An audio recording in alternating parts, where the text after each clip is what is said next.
Welcome to Dan's Talks. My guest today is Kathleen Mulcahy, who's the director of the Evelyn Alexander Wildlife Rescue Service Center, and she's backed up by Missy Hargraves, chairman of the board.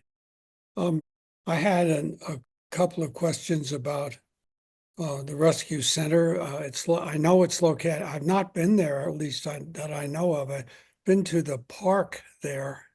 How is the park separate from the center in the old park where they used to have horseback riding and stuff like that?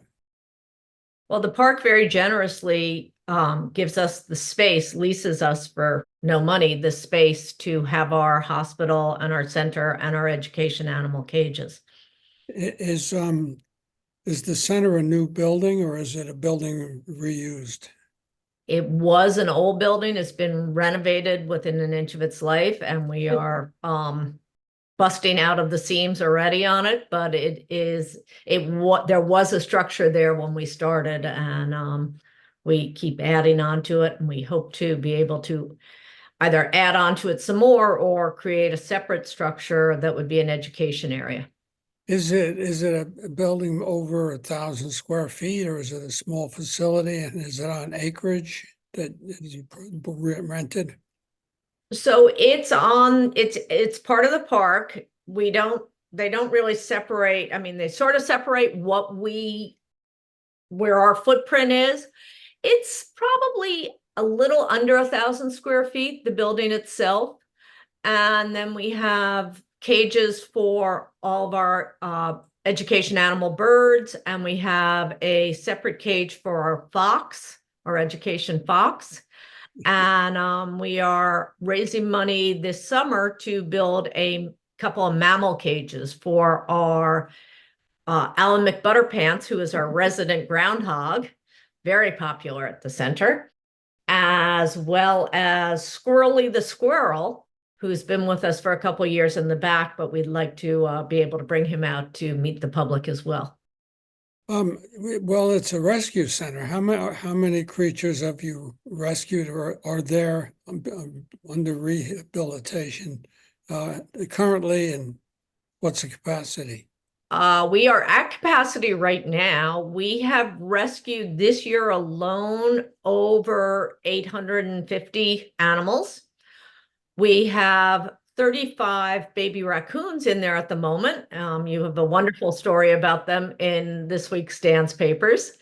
And we also have numerous baby squirrels and baby possums and a family of 6 baby groundhogs. In addition, we have probably about 40 birds in the center of different ages, including an osprey that was rescued on Monday and will be released on Friday, which is a wonderful story we're very happy about. Tell us about that. Tell us about that. So we got a call Monday morning about an osprey hanging upside down from fishing line from its nest at the end of Maidstone Park jetty. There's a jetty that comes out from Maidstone Park into 3 Mile Harbor, and a lot of fishing goes on that jetty. And then at the end, there's a pole out in the water. And the osprey, it seems, has been taking all the fishing line that people leave behind as they cut it off their fishing poles and adding that to its nest, thinking it's nesting materials. And then must have had a restless night and woke up tangled and fell out of the nest upside down. So we had various volunteers immediately go to help, as well as we got Marine Patrol to come over, and they got a boat out there, and 2 Marine Patrol people kept the boat steady and kept our volunteer steady as she climbed up to the top of the fly bridge and onto the ladder and cut the line that was holding the osprey, and then was able to grab it, bring it down, get the rest of the line off. And then he came in for watching and observation, and we are going to release him Friday morning, right after tomorrow's going to be a little stormy, so we can't release him tomorrow, but we're going to do it Friday morning. And this is a particularly big deal because osprey don't do well in captivity. They are very picky eaters. And we've had several, at least 3 similar incidents where the osprey had been wrapped up in fishing line that's been left behind by fishermen. So it's important that we get the message out that fishermen and fisherwomen dispose of their lines properly. But then the osprey himself, he must have been pretty mad. He was fighting mad, which is a good sign. We were very happy that when we got him in the cage, he was like, yeah. So it's great. We're very happy. We just put a call out to every fisherman we know for some fresh porgies to get them through the next 2 days, and we'll set them free on Friday morning. It's a great story also, in that it takes a village sometimes to do these rescues. I've been on other osprey rescues where fire trucks have shown up. You said that there were several people who responded immediately. Mm-hmm. And it's heartwarming to know that there are those people in the community who really do care. And even if you just pick up the phone and call it in, and I will plug our telephone number, which is 631-728-WILD, which is 9453. We will come for any animal. If we can talk you through it, if it's something as simple as replacing a nestling back in the nest, or fawns, for example. We have a lot of calls for fawns this time of year.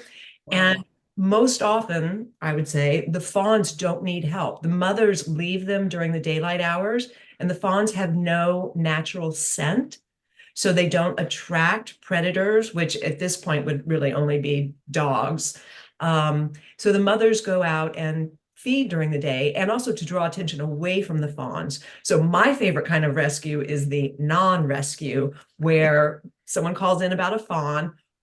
I will go over, or one of our volunteers, just to make sure, and we have the wonderful opportunity of explaining the fawn situation. Now, if you do see a fawn that has blood, flies, or is lying on its side like a dog would lie down, then the fawn needs help. But you can call us either way. Mm-hmm. And that number is 24/7 too.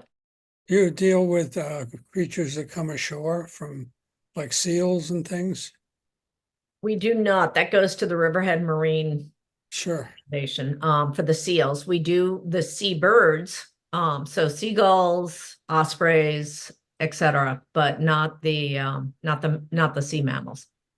Yeah, I personally had an incident. I was at the time living on Lumber Lane in Bridgehampton, in one of those big mansions before you get to the tracks, and looked out from my front porch, and there was a bird that was brightly colored in all the colors of the rainbows. It had parrot beak. It was about 5 or 6 feet, sitting on a branch. It clearly came from Central America. I'd been in Guatemala. I thought it was a quetzal, but it was much larger. And that was one of the strangest sights I've ever had. I'm sure somebody just got loose, and we called that in. People came, and eventually it flew away.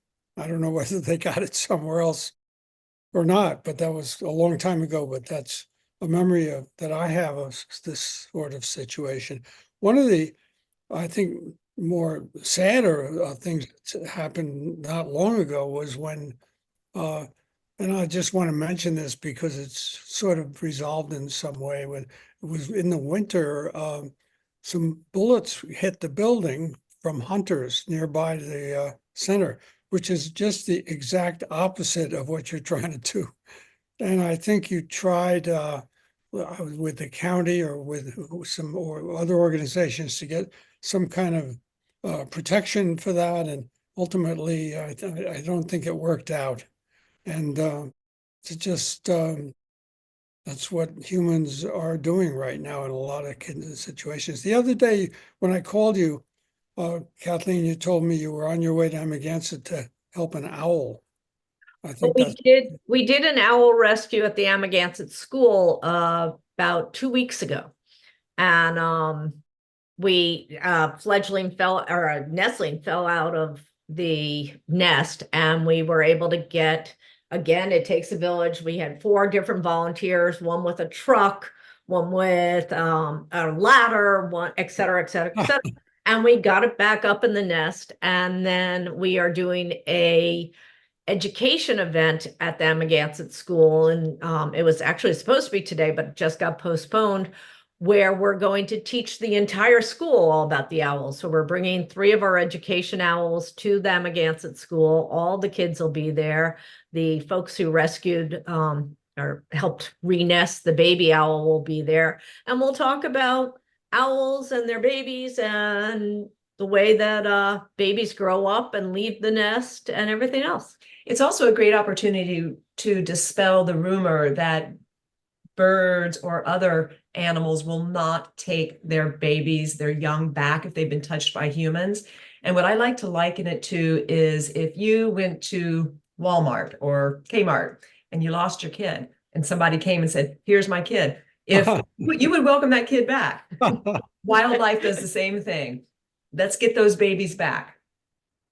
Yeah, just another story comes to mind for me was when I first got here, which was about 20, 18 years old, and I was on Newtown Lane and I was with my dog, and at that time dogs ran free, and he was running along having a good time, and I would talk to someone there and he's gone.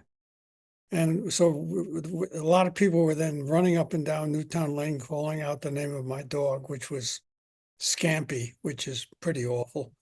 And finally, the butcher from the town supermarket came out with the dog saying, yeah, he was having a great time in here. That would be, you could get arrested for bringing a dog into a supermarket today. That's how things have changed. And there were at that time, there were dogs that used to follow mailmen on the routes. Yeah. And there were it was a big funeral for one of them in Southampton once that the whole town turned out practically. Well, Anyway. I think Scampy ran away because of his name. Yeah, well, I got him. That was his name when I got him. I got him in a rescue place. So he was a great dog. Anyhow. Well, we had How long have it been the Wildlife Rescue Center been there? How long have you been in operation? I think it's been now 22? 23 years. And we were started by a lovely woman named Virginia Fratty, who loved wildlife and decided that we needed a hospital here on the East End. And we are the only wildlife hospital on the East End. What equipment, what medical equipment do you have to help out? We have X-ray machines, we have oxygen machines, we have so many incubators that we have to always upgrade our electric and pay a very large electric bill, especially in the spring and early summer. But we are always looking for more donations to pay for equipment like that. We have a number of licensed rehabbers who work for us full time. And they work in this time of year, they are working 12, 13, 14-hour days and then bringing babies home with them to feed them at 2 a.m. for the 2 a.m. feeding. Kathleen, you're the director, and what experience have you had prior to this time? Where are you from originally? I'm from pretty much out here, Port Washington during the winter and East Hampton during the summer. We came out every summer and every weekend of my life. And then in 2001, my husband and my 2 children and I moved out here full time. I unfortunately had to continue commuting to New York, but they had a great time living out here. And I was home as much as possible. And then I came out full time about 10 years ago. And have worked for Guildhall and I was the executive director of Fighting Chance. And I was also lucky enough to be the mayor of Sag Harbor for a couple of years. And she is great at her job. She dived right in March, was it you started? And has learned so much about wildlife and brings her experience from her past lives. And we're really excited to have her here. And we have our big annual event on August 2nd at the Southampton Arts Center. And we are very excited. We've got some great sponsors. We're looking for more and auction items. And it's a really fun event. And we bring our ambassador animals so you can see the animals up close. Yeah. Yeah. Let's see, who are you bringing? Well, we're bringing Alan McButterpants, of course, the groundhog, and Meep, the great horned owl, and probably a couple of the raptors, Millennium, who is a peregrine. I'm not going to say it right. Peregrine falcon. Okay. And Cloud, our red-tailed hawk. And Vlad? And then Vlad. Vlad is our turkey vulture. And similar to your Scampi, Vlad came to us after being hit by a train in Hampton Bays, and we rehabbed him. And he was released. We thought he was ready to go, but he decided he really liked people. So he kept coming to all the seafood restaurants in Hampton Bays and would sit right down, would fly up, and a turkey vulture, he's got a 6-foot wingspan and a bald red head, and he's quite dramatic looking. Yes. And he would fly up and sit down next to people on a picnic bench and ask for French fries in a way that you could not say no. So finally, the restaurants called us and said, you got to do something here. He's scaring people. And we went and got him, and we saw it was Vlad, and we brought him back to the hospital. And he's now one of our really big attractions at the center because he is so dramatic and so friendly. So I gather that some of who you rescue stayed and want to stay. For one reason or another, like Vlad being too comfortable with people. Others have had injuries that just make them that they can't fly. We've had to amputate wings on some. Others have had eye injuries, so they can't see to hunt. The fox was actually born in captivity and just never, would not survive in the wild. So we finally adopted her. So different reasons. How did you know she wouldn't survive in the wild? She was just too friendly with people and dogs, and she doesn't know to be afraid of people or dogs or anything else, and we didn't want her to become a coat. But it's not our policy to keep the animals. Our goal is to rehab, release. Yeah. Well, you might want to. I have an idea for you. Is just occurred is something with the big duck. Oh, You could do something around it. I'm not sure what you could do. I just thought it's nearby, I like that. That's a fun idea. Those that are unfamiliar with that, that's about a 25 or 30-foot tall white cement duck that was by a man who was selling ducks from his farm by the side of the road and wanted to attract people to stop and buy ducks, I guess, something like that. Yeah, when I was a little girl and we would drive out from Port Washington, it was before the Sunrise Highway extension. So we would come out through, boy, am I aging myself, through Riverhead. Yeah. We would stop there and get duck eggs and ducks. And I remember two things about that.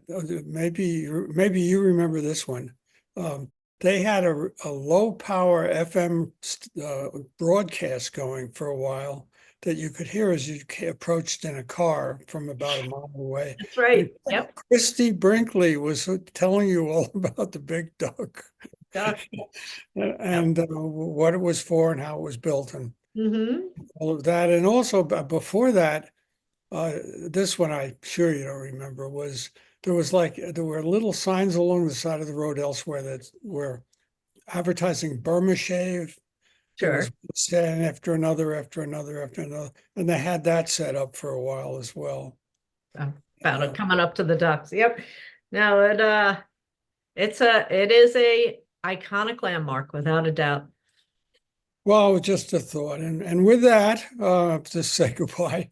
It's been nice to have you on the podcast, and I've enjoyed it, and I will stop by and have a look.